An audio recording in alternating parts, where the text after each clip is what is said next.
Commanders must guide the soldiers and never let them be aimless. What if there's no commander or general to direct the soldiers while the Ukrainian war continues with heavy clashes? Another Russian general meets with Ukrainian weapons. The Russian army is actively losing its officers and leadership. The Ukrainian war is largely locked into the eastern front line. Luhansk and the city of Svatov are constantly shaken by the attacks of the Ukrainian armed forces. Recently, Major General Sokov, the commander of the 144th Motor Rifle Division of the 20th United Arms Army of the Russian Federation, was seriously injured as a result of the attacks on the positions of the Russian army in the Svatov city region. As a result of the ambush of the Kraken, Special Operations Forces from the Ukrainian Azov Regiment to the Russian headquarters in the Svatov region, another Russian general was eliminated from the front. According to some Western and Ukrainian sources, this was recorded as the loss of Putin's 20th general.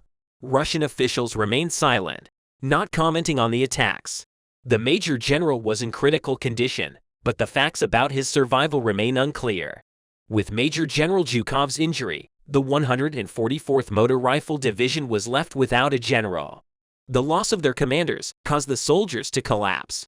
Psychologically, it became almost impossible for the Russian soldiers who had experienced psychological collapse to advance and achieve success on the front lines. It was also reported this week that the military hospital in Rostov-on-Don, Russia, was filled with 105 Russian dead bodies, with another 200 expected in the near future. As we mentioned at the beginning of the video, the most violent clashes of the Ukrainian war are taking place on the eastern front line. Let's take a closer look at the hot breaking points on the eastern front line. Bakhmut has now become the epicenter of the war in Ukraine. Clashes in and around the city have been the fiercest in recent months. Russian troops continue to actively use artillery in the Bakhmut and Lyman-Kupiansk directions, but it doesn't look like it will stop, with both Russian and Ukrainian officials expressing their unwillingness to surrender. Ukrainian Commander General Valery Zaluzhny, in a post shared on the Telegram messaging application, expressed that the situation could be stabilized thanks to the tremendous efforts of the city's defenders. Other Ukrainian officials, supported by a report from UK intelligence, have argued that the overall pace of Russia's attacks in eastern Ukraine is declining. This suggests that Moscow's winter offensive may be losing momentum after heavy casualties.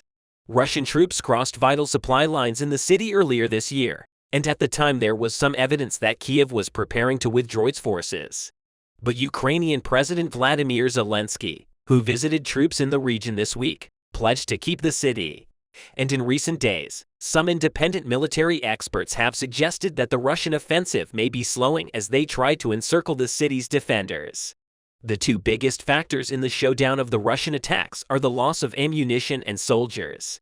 The Russian army has lost thousands of men in Bakhmut in recent weeks, but most of these men were private soldiers working for the controversial Wagner Group.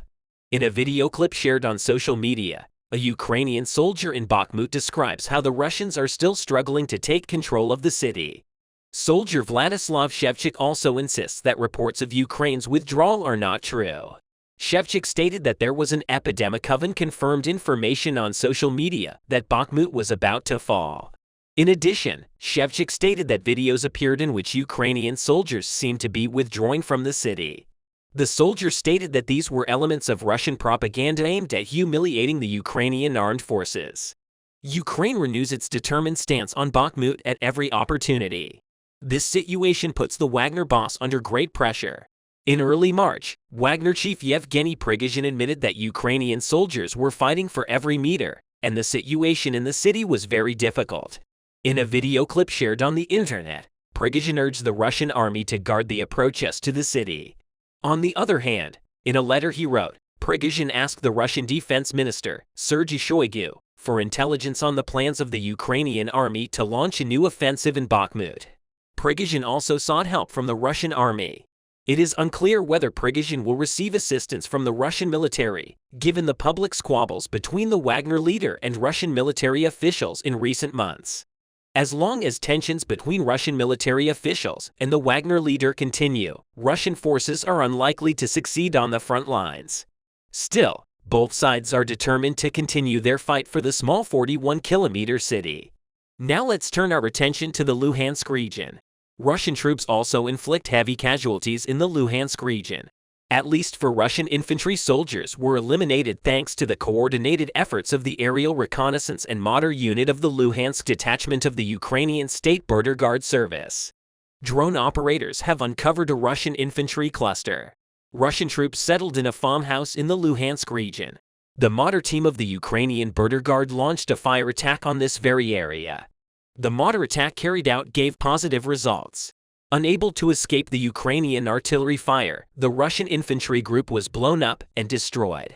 At least 1 Russian truck was also destroyed as a result of artillery attacks. It was learned that the soldiers who could not escape the Ukrainian artillery fire in the Luhansk region belonged to the Luhansk Second Army. Another city that stands out on the eastern front line is Avdiivka. Russia launched an offensive on the eastern city of Avdiivka to launch its spring offensive, which Ukraine said was on the verge of failure. Located on the outskirts of the occupied regional capital, Donetsk, and known for its coke plant, Avdiivka has long been a target for Moscow and is already largely in ruins. A new Russian attack in the city brings gradual advances similar to those around the nearby city of Bakhmut, which Russian forces are trying to encircle and block.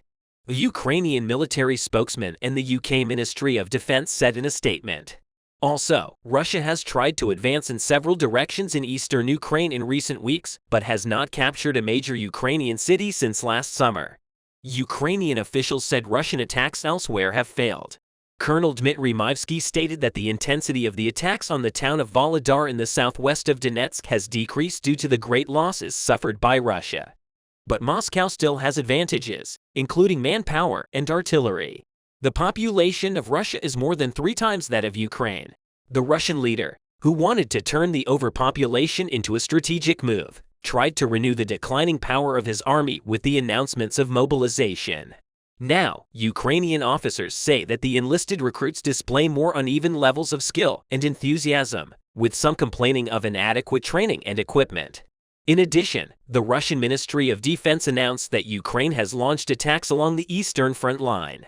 Russia's defense ministry said artillery teams hit Ukrainian targets. Russia's defense ministry said snipers from Russia's central military zone neutralized Ukrainian artillery scouts without counting near the town of Lyman, north of Bakhmut. But the gains have been gradual, and Russia has so far not been able to fully take control of its main targets, especially Bakhmut. The Ukrainian military is preparing to launch an offensive on its own in the coming weeks, using Western-trained troops and modern equipment provided by the United States and its allies. In conclusion, considering the general state of the war in recent days, the unstoppable dominance of the advancing Ukrainian forces will continue on all front lines if Russia continues its reckless counterattacks. The conflicts on the Ukrainian front lines will intensify as the weather warms up, while the Russian army is shaken by ammunition and soldier losses. The war between Ukraine and Russia took a completely different stage with the collapse of the Kakhovka Dam. After the collapse of the dam, the offensive operations of the Ukrainian armed forces in Zaporizhia continued from where they left off. But the great offensive operation of the Ukrainians in Zaporizhia trapped the Russians in a very wide corridor, stretching as far as Kherson and Donetsk. The Ukrainians were also planning to use the Dnipro River to support the clashes in Zaporizhia. This river would be the most suitable area for the Ukrainians to crush the Russian troops in Zaporizhia even more because the Antonovsky Bridge was destroyed during Ukraine's counterattack operations in the autumn of 2022 after the Russian withdrawal from the city of Kherson. The area under the Antonovsky Bridge, approximately 150 meters, is also used by Ukraine's Dnipro landing forces to supply and return the Hotel and Duchess region and groups settled in this area. With the destruction of Antonovsky crossing the Dnipro River, banned pontoon bridges or boats became the only viable option to dominate Zaporizhia and Kherson. The Russians currently control the left bank of the Dnipro River, while the Ukrainian forces controlled the right bank where the city of Kherson is located. Therefore, this area was open to attack by Ukraine's Dnipro landing forces. All these possibilities were realized one by one after the collapse of the Kakhovka Dam. Ukraine's Dnipro boat attack unit also took action in this critical area. A total of 7 attack boats belonging to the Ukrainian army took action in the narrow strait facing the Kherson direction of the Dnipro River. The Russians also had boats on this road, But the landing boats of the Russian troops wanted to navigate a little further in the middle of the river, away from the possibility of attack. Ukraine's Dnipro landing craft were on their way quietly to encircle the Russian boats near the coast on the coastline of this critical area of Dnipro, where Russians and Ukrainian boats were also sailing. Ukrainian artillery was also deployed. So the potential for a war to break out at any moment here seemed to be 100% because Russian military telegram channels announced that Ukrainian forces have ready landing troops and boats on the riverbank next to the bridge. Telegram channels to majors noted that Ukraine's Dnipro landing troops had effectively held a foothold on the river for the past 3 days. So Russian sources also confirmed the critical situation in the Dnipro River. Apparently, the Ukrainian forces were planning a surprise landing on the Russian troops in the Dnipro River from the Kherson direction. Finally, it was expected, and the Ukrainian boat attack units and the artillery of the Ukrainian army launched a heavy attack on the Russian boats in the aforementioned critical area of Dnipro. Intense clashes were reported after the Ukrainian landing team crossed the Dnipro River from the Anton Bridge in Kherson.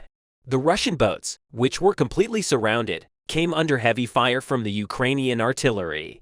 Ukrainian artillery units were using effective artillery munitions procured from Poland in this area. Ukraine's Dnipro attack boat team sailing close to the coastline was also supporting the heavy fire launched by the Ukrainian artillery underwater attack. Commandos of the Ukrainian army barricaded the Russians in the area close to their boats under fire. In short, all roads were closed for the Russian troops trying to escape. It was reported that the most of the Russian boats the Trilliana minded in the ring of fire were severely damaged, while the effective shots of the Ukrainian artillery targeted the Russian boats. Ukraine's Dnipro boat attack and landing forces continued to block all escape roads after the continued actions of Ukraine's Dnipro boat group, and Ukrainian artillery units of the Russian armed forces decided to withdraw from the region as the threat of encirclement was created. The Russian troops, who were still trying to establish a position after the flood around the Dnipro River, tried to retreat with clashes. But the Ukrainian forces had formed such a strategic attack circle with their artillery that it was almost impossible to get out of this area. Russian troops requested reinforcements for this critical clash area in Dnipro. The Russia's reinforcements in this region could not catch up with the attacks of Ukraine's Dnipro attack team and boat group. As a result of the clash, the Russian armed forces suffered heavy losses since the Russians suffered a heavy defeat. The Ukrainian troops began to send reinforcements to this clash area in Dnipro. According to the latest information, reinforcements continued to reach the Ukrainian troops. Currently, the total number of manpower in the bridge area is close to 500, and about 7 Ukrainian boats are still pushing back the Russians in the Dnipro River. For several days, the artillery of the Ukrainian army, including heavy flame systems, had devastated the Russians in this area. Now, with the Ukrainians encircling the Russian boats and infantry units in this area much deeper, the situation in Dnipro has almost reached a dead end for Moscow. So what can save the Russians from this hell in Dnipro? Only the tactical aviation of the Russian aerospace forces can solve the negative situation of the Russian troops in Dnipro. At present, the chances of the Russian Air Force reaching this area are also risky. The Russian ground forces, on the other hand, cannot offer an effective solution for the situation in Dnipro. So how did the Ukrainians plow into Russian boats and infantry units into such a deep swamp in Dnipro? Before continuing our video, I would like to remind you again, if you are against the invasion of Ukraine and wanted to support our work with my team, you can like our video, comment, and hit the super thanks button below. For this, we will first have to mention the strategic importance of this area. The area occupied by Ukrainian boats and landing troops is ineffective and strategic. Isthmus of Dnipro. Since the Ukrainians know that inexperienced Russian soldiers are placed in this defense area, it is clear that the Ukrainian forces will try to increase their success by gaining a foothold on these shores. Currently, Ukrainian forces wanted to control Dnipro for a long time. If you remember, in April, Ukrainian forces carried out a small-scale amphibious assault on residential areas along the left bank in the village of Dapki, where the bridge across the Dnipro is located. The landing force was met with Russian artillery fire targeting several houses along the coastline. Up to this point, none of Ukraine's operations across the river had established or intended to establish permanent beachhead for some sort of offensive. However, the current Ukrainian attacks are widely for them to establish a bridgehead and seize control of Dnipro. The left bank of the Dnipro in the Kherson region consists largely of swampy islands and wetlands with small houses on the shore. There is no significant road infrastructure protected area or strategic elevation area in this area. It would be extremely difficult to hold such an area given the presence of small Russian assault units on the left bank of the Dnipro and the lack of supply routes. So the Russians don't have much of a chance in the face of these difficulties around the Dnipro-Kherson direction. It also means that all this means Ukraine is successful in constantly crossing the river and preparing for larger, more frequent amphibious operations against the left bank, especially in the context of the ongoing summer offensive. Russian male blogger Yuri Kotakov noted that Ukrainian forces continue to be active in the Bolshoi-Potemkin area near Alyoshka, sending landing troops to boats and regularly maintaining the presence on the coast. So is the purpose of these attacks of the Ukrainians in the Dnipro River only to control the clash areas in Kherson and Zaporizhia? Of course, the Ukrainians are not only aiming for this. The ongoing Ukrainian attacks in Zaporizhia are very important, but the Ukrainians have a much bigger goal than Kherson and Zaporizhia. This major target is the Crimean Peninsula, seen as the key to the war. But in order for the Ukrainians to liberate this peninsula again, they must advance in Dnipro support the clashes in Zaporizhia and clear the remaining small Russian assault groups in Kherson. In other words, all these are seen only as a tool for the success of Kiev's grand offensive plans. If Ukraine retakes Crimea from the Russians, the trajectory of both the Dnipro and Kherson, Zaporizhia Kinburn Peninsula, and southern Ukraine front lines will change completely, and even the fate of the ongoing clashes on land in Donbass will turn in favor of Kiev because if the Russians lose Crimea, they will not be able to use their navy in the Black Sea. In this case, the Ukrainians will be able to focus on clashes in the east of the country after they save the southern front lines. Dozens of airstrikes have increased Ukrainian threats to Crimea. On the other hand, the Ukrainian armed forces conducted serious offensives in Kherson, Dnipro, and Kinburn-Spit this week. In other words, the intensity of the clashes on the southern front lines turned into a southwester with the warm breeze of the spring season. So why can't the Russian army stop the Ukrainians from focusing on Kherson, Dnipro, and the Crimea? And the Russians are beginning to give up on the southern front lines. Are Russian air defense systems no longer able to protect Crimea and its surroundings? The successful offensive operations of the Ukrainian forces in the Crimea, Kherson, and Dnipro regions have brought to the fore some important shortcomings in the Russian army, especially in the Crimean Peninsula. The UAV attacks carried out by the Ukrainians was one of the issues that fueled the discussion of this deficiency in the Russian army after the Crimea. The concentration of the Ukrainian forces in the Kherson and Dnipro Islands region this week caused the tension to flare up again on the agenda this week. In just 24 hours, the Ukrainian defense forces on the country's southern front lines completed 170 firing missions, eliminating 15 invaders and destroying a Grad multiple rocket launch system on Kinburn Island. In addition, a Russian ammunition depot in the Novokakhovka area, 2 reconnaissance UAVs, 2 motorboats intended for use by Russian destroyer groups and artillery radar system, a 120mm mortar, and several military trucks belonging to the Russian army were destroyed. The southern Ukrainian operation, which began with these striking offensive actions, continued with the same intensity on the same day. On the left bank of the Dnipro River, Ukrainian forces also destroyed an S-300 air defense system of the Russian army. This attack of Ukraine dealt a very hard blow to the Russians in this period of time, when rumors about the S-300 defense system's inability to fully fulfill its function. The Ukrainians' deactivation of this missile system in Dnipro created an earthquake in Moscow last week. The Russians had already started selling their S-300 back to their manufacturers due to constant malfunctioning. Now such an attack in Dnipro has resurfaced. This critical problem in the field of air defense. On the other hand, Russian S-300s are also in the Crimea. It was claimed that the most important reason for the unmanned aerial vehicle attacks carried out by the Ukrainian forces over the past week was the inability of the S-300 to be sufficiently functional. In fact, the Russians had mostly moved to Ukraine's southern front lines to the Crimean Peninsula. However, the refocusing of the Ukrainians on the peninsula proved the inadequacy of the air defense systems there. In addition, The loss of a total of 13 Seaman 300 air defense systems during the war before the spring period completely changed the situation on the southern fronts of Ukraine. These air defense system losses of the Russians occurred mainly in the Kherson region. In addition, the Russian troops who lost their S-300 in Crimea became more and more desperate for air defense over time. In the Kherson region, especially after the new year to date, 6 S-300s have been lost. This upset the plans of the Russian troops to recapture the Kherson region because the Russians could not respond to the airstrikes of the Ukrainian forces here and also could not carry out any offensives in the Zaporizhia region. The loss of 5 S-300s in total in a short period of time had begun to annoy Moscow in a period of about 4 months. The loss of 12 Seaman 300s by the Russians caused the Ukrainian forces to focus much more on the southern front lines.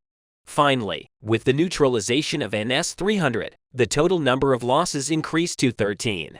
The fact that the Russian army lost 13 S-300, mainly on the southern front, was enough to bring the tension in the south of Ukraine and the Crimean Peninsula to a peak. Ukrainian forces intensified their attacks on the peninsula, taking advantage of this tension and the weakness of the Russians in air defense. As we mentioned during the past week, the recent clashes in Dnipro and Kherson following the Ukrainian attacks on Crimea continued to trigger the major offensive against Crimea. Even these days, while the attacks of the Ukrainians on the peninsula are stirring the agenda, new war strategies followed by Kiev are slowly starting to emerge. In fact, the road to victory for Ukraine was through the Crimea. Kiev was aware of the situation. The fact that the peninsula was the target of the Ukrainian army seriously worried the residents of the Crimea region. In addition, these attacks in the Dnipro region and the military preparations of the Ukrainian forces in Kherson were considered as the signs of the great attack that was claimed to be organized on the peninsula. However, what most intensified the tensions in the peninsula was that the Russian S-300s lost their function and could no longer protect Crimea. Russia, which was looking for allies in military support, continued to do that in order to protect both the peninsula and the regions they had captured on Ukrainian territory. But Russia's isolation policies have isolated them in this regard. In other words, the chances of the Russians getting help with their defense systems or developing their own defense industries are very low because the war in Ukraine has put Russia into an economic collapse. For this reason, Russian leader Vladimir Putin played all the cards in his hand. Ukraine, on the other hand, continued to receive support in the world arena for its wars with the Russians the other day. US President Joe Biden contacted French President Emmanuel Macron to talk about aid to Ukraine. In a written statement shared by the White House, it was reported that Biden had a telephone conversation with the French president. The statement discussed the leader's determination to continue providing support and security assistance to Ukraine, as well as their commitment to make Russia pay a price for its aggression. As a result of these talks, it was started to be discussed that the regular continuation of the support sent to the Ukrainian army would cause the Russians to experience much bigger problems than the S-300 losses at such a critical breaking point of the war. Of course, the perseverance of the Ukrainians is very important, but Western aid is also one of the biggest factors in this war of attrition, which caused the Ukrainians to show much more resistance than the Russians.